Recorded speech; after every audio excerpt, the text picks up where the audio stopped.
Gobernador, buenos días y gracias que me tomas la llamada. Bienvenido. Gracias, Carmen. Muy buenos días. Un saludo a todo el público Radio Escucha y a sus seguidores. Pues efectivamente en estos tweets se condensa nuestra postura, nuestra opinión sobre este hecho inédito que es admitir como un mecanismo de protección personal del actual presidente de la República una controversia constitucional, que en realidad la hemos calificado como un amparo buscador, porque lo que se pretende pues, es conocer el alcance de las investigaciones que realiza el Ministerio Público de Chihuahua en torno de actos de corrupción política. Todo el mundo hasta ahora sabe perfectamente que en Chihuahua no se ha procesado ningún funcionario federal. De hecho, no hay señalamiento directo o imputación hasta ahora alguna contra algún funcionario federal. Hemos dicho sí, que las investigaciones que Chihuahua ha realizado han demostrado el modus operandi de la corrupción política nacional, que a través del desvío de recursos públicos y a través de la triangulación con empresas fantasmas allega de recursos al PRI nacional, y que en esa, por supuesto, en estos hechos, pues hay una responsabilidad indiscutible de funcionarios de la Secretaría de Hacienda. Obviamente, una y otra vez hemos señalado que estos hechos tienen que ser investigados en su conjunto por las instancias correspondientes. Nosotros nos hemos encargado de lo que al fuero común de Chihuahua le corresponde. Tampoco sabíamos que los funcionarios del PRI, así sea un secretario general adjunto, tengan carácter de funcionarios federales por ser dirigentes nacionales de un partido. La admisión es inédita porque a todas luces es improcedente, es notoriamente improcedente. De hecho, tuvieron que reforzar la demanda de controversia constitucional con una ampliación para incorporar dos normas, una de ellas promulgada por el propio presidente Enrique Peña Nieto, incluso legislada durante el sexenio, y otra de carácter local del Congreso de Chihuahua. Lo verdaderamente vergonzoso, diría yo escandaloso, son los términos de la suspensión. En el acuerdo de admisión se genera un incidente de suspensión y a través de este incidente de suspensión se ordena entregar copia de todas las actuaciones reclamadas como inválidas. Hay que recordar que en el escrito de demanda el consejero jurídico de la Presidencia de la República busca invalidar todo tipo de indagatorias, investigaciones, actuaciones, reuniones de la Fiscalía General del Estado. Permíteme detenerme en este dato. No se está hablando propiamente de vinculaciones a proceso o de la acción penal persecutoria ya derivada de judicializaciones, esto es, de asuntos que han sido ya colocados en manos de jueces. En realidad pretenden conocer las investigaciones del Ministerio Público de Chihuahua, o sea, que un ministro de la Corte pida copia de investigaciones en torno de casos de corrupción política. Bueno, en primer lugar plantea una violación a la secrecía de las investigaciones que se realizan por parte del Ministerio Público, que investiga hechos, no personas. Surge de la investigación de los hechos presuntas responsabilidades que pueden ser del fuero común o incluso pueden ser del fuero federal. Según el caso, el Ministerio Público ha de tomar el camino legalmente correcto. Si se trata en la esfera de los servidores públicos de Chihuahua, pues consignar ante un juez de control local. Si se trata de servidores públicos federales, pues dar vista al Ministerio Público Federal. Entonces lo que se está buscando en esto que yo digo es un paso más del plan de impunidad transeccional, es conocer, es tener copia de las investigaciones que realiza el Ministerio Público para saber el alcance de estas, por si realmente se tendrá que dar aviso o no al Ministerio Público.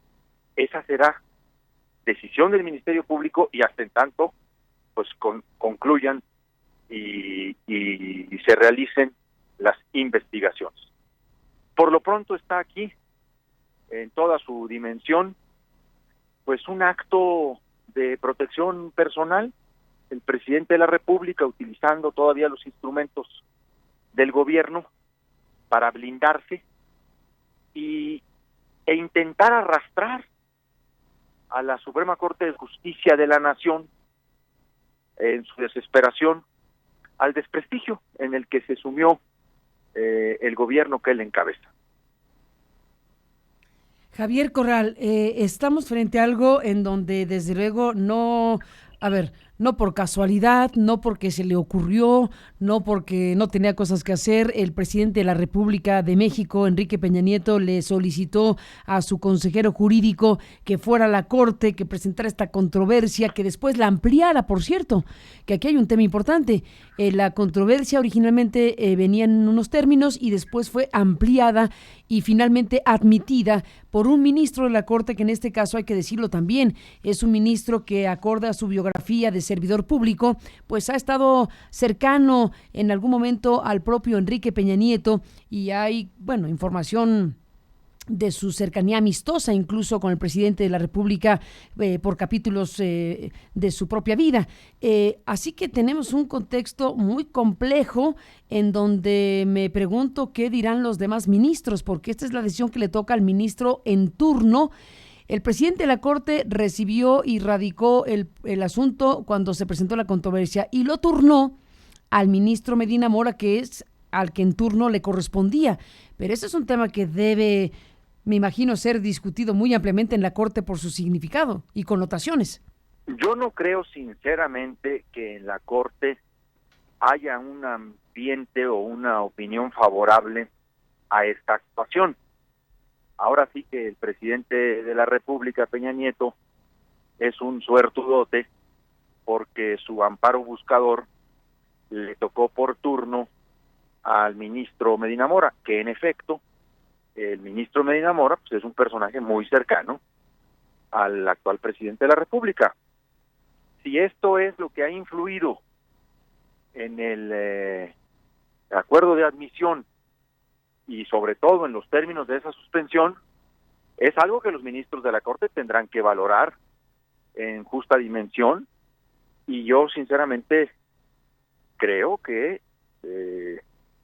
no todos estarán de acuerdo en que la Corte sea arrastrada en el tramo final de desprestigio, de cinismo, de desvergüenza de este régimen a la protección personal del presidente de la República, que está haciendo de un instrumento como es la controversia constitucional, que es un instrumento fundamental de litigio constitucional en términos de invasión de facultades, de invasión de esferas de competencia entre poderes, entre la Federación y los estados, que quieran convertir en esto un instrumento de impunidad, porque lo que realmente sería un instrumento de impunidad sería estar de acuerdo con los términos en los que está planteado. Ya la suspensión, los términos de suspensión son realmente muy cuestionables, he dicho vergonzosos. Por ello es que hemos tomado la decisión en una reunión que acabamos de tener con el consejero jurídico del Poder Ejecutivo. Recuerda que la controversia constitucional va en contra del Poder Legislativo de Chihuahua, del Poder Judicial de Chihuahua, del Poder Ejecutivo de Chihuahua, de la Fiscalía General del Estado, Chihuahua, del Congreso de la Unión.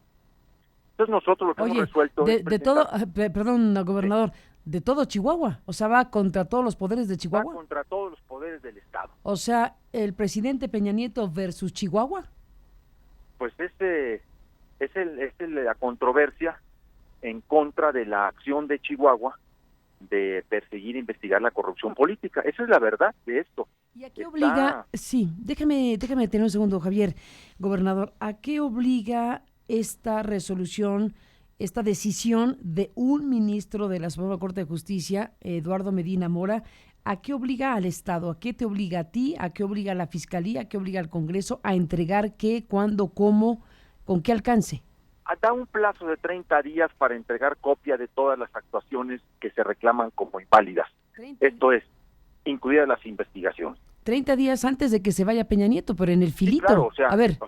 El plazo es exactamente antes de que se vaya el presidente de Palacio Nacional. Ahora. ¿Y tienen que entregar todas las investigaciones? Así está, ¿todas? Señaladas en esos términos. Que involucren, copia de todos los actos que se reclaman en la controversia como inválidos, entre ellos las investigaciones que realiza Chihuahua en estos casos. A ver, aquí hay un hilo importantísimo, Javier, de lo que tú mismo has dicho en estas últimas semanas y meses de la investigación y del caso. En algún momento de esta historia, ustedes dijeron, y digo ustedes porque está está la Fiscalía de Estado, está el secretario de Gobierno que formó parte de la Judicatura Federal, recordemos, César Jáuregui, dando declaraciones públicas muy importantes sobre el tema, y en algún punto ustedes han dicho que tienen elementos importantes de la propia investigación, si yo no me equivoco, varias órdenes de aprehensión que no van a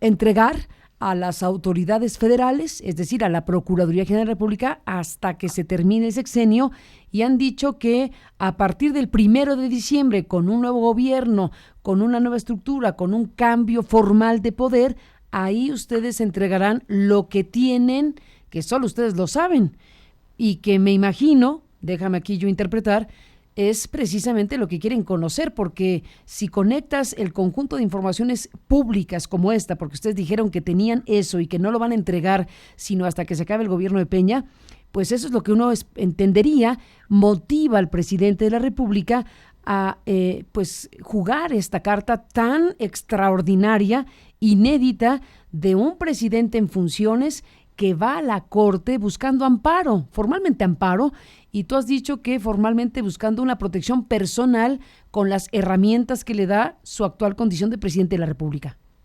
Sí, se está dispensando un mecanismo de protección personal a partir de instrumentos legales que la Constitución concede a quien ejerce facultades y funciones como es el presidente de la República. Obviamente está usando este instrumento, digo, como un mecanismo de protección personal, porque evidentemente se siente afectado o posiblemente afectado, se siente que se le investiga a él por el conjunto de los hechos que conocemos. No tengo la menor duda de que uno de los intereses muy marcado en esto, de los objetivos, es conocer de qué se tratan las nuevas 5 órdenes de aprehensión que fueron otorgadas por los jueces de control del estado de Chihuahua en torno del exgobernador César Duarte, que con estas nuevas 5 órdenes de aprehensión acumularía 20.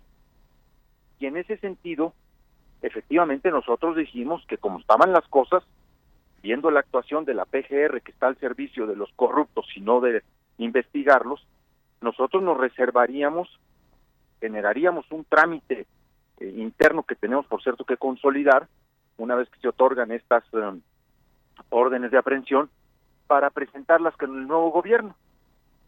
Son 5 nuevas órdenes de aprehensión. Aquí hay un interés clarísimo, entre otros, de saber de qué se tratan estas 5 órdenes de aprehensión. El presidente comete un nuevo peculado al utilizar al consejero jurídico para fines de protección personal, está utilizando a las instituciones para intereses estrictamente personales. Por eso vamos a presentar 2 recursos. Vamos a impugnar este acuerdo del ministro Medina Mora mediante 2 instrumentos. Presentaremos un recurso de reclamación con relación al acuerdo de admisión, que es a todas luces improcedente. Y presentaremos un recurso de queja en términos de la suspensión otorgada, sobre todo de la forma en que ha colocado en un incidente de suspensión una obligación de entregar copia de las investigaciones. El recurso de queja es dentro del proceso, no es el recurso de queja disciplinario. Lo sabremos de presentar inmediatamente porque creemos que el conjunto de la Corte o una parte de la Corte debe asumir la revisión de lo que ha hecho el ministro Medina Mora y atajar de una vez por todas esta pretensión inadmisible de seguir manchando al Poder Judicial Federal en su estela de corrupción el gobierno federal. Bueno, no lo han dicho y no estoy muy segura que lo vayas a decir aquí, pero lo voy a preguntar. En estas 5 órdenes de aprehensión que tienen y que no van a entregar, precisamente por lo que estás diciendo, sino hasta que cambie el gobierno de Enrique Peña Nieto, bueno, pues la gran pregunta, y dime si hay respuesta hoy, es si están ahí involucrados Enrique Peña Nieto, Luis Videgaray, Manlio Fabio Beltrones. A ver, estas son cuestiones, Carmen, que solo el Ministerio Público de Chihuahua maneja ante los jueces. Sus carpetas las integran ellos deciden en qué momento presentar las carpetas ante los jueces, a quienes colocar como presuntos responsables. Yo no tengo ninguna posibilidad de confirmar o de negar ninguna de estas afirmaciones, porque no está en mí el conocimiento de ello. Esto es algo que solamente la Fiscalía General del Estado, una vez que lleve a cabo el proceso de solicitud de extradición ante la Procuraduría General de la República, podrá confirmar o no. Yo no estoy en posibilidades ni negarlo ni de afirmarlo. Pues por lo pronto lo que sí está clarísimo es que se admitió la controversia, y lo que está clarísimo es que lo que se pretende es obtener información desde esta decisión de la Corte de las propias investigaciones que se llevan a cabo en el estado de Chihuahua. Pues sigamos hablando, gobernador, si me lo permites. Quedamos con una idea de un debate que tú aceptaste y que el consejero jurídico de la presidencia pues aún no nos ha respondido, tenía problemas de agenda, pero si te mantienes en la aceptación, lo vamos a volver a intentar y esperemos poder escuchar la postura de uno y otro, del gobernador de Chihuahua y del gobierno de Peña Nieto, sobre un tema tan trascendente. Lo intentaremos y te avisamos, gobernador. Yo sigo en la misma disposición que te expresé la ocasión anterior, con mucho gusto, dispuesto a debatir con el consejero jurídico este tema y, por supuesto, expresar nuestros puntos de vista, nuestros argumentos y razones. Gracias, Javier. Estamos al habla y muy buenos días. Buenos días, Carmen. Buenos días.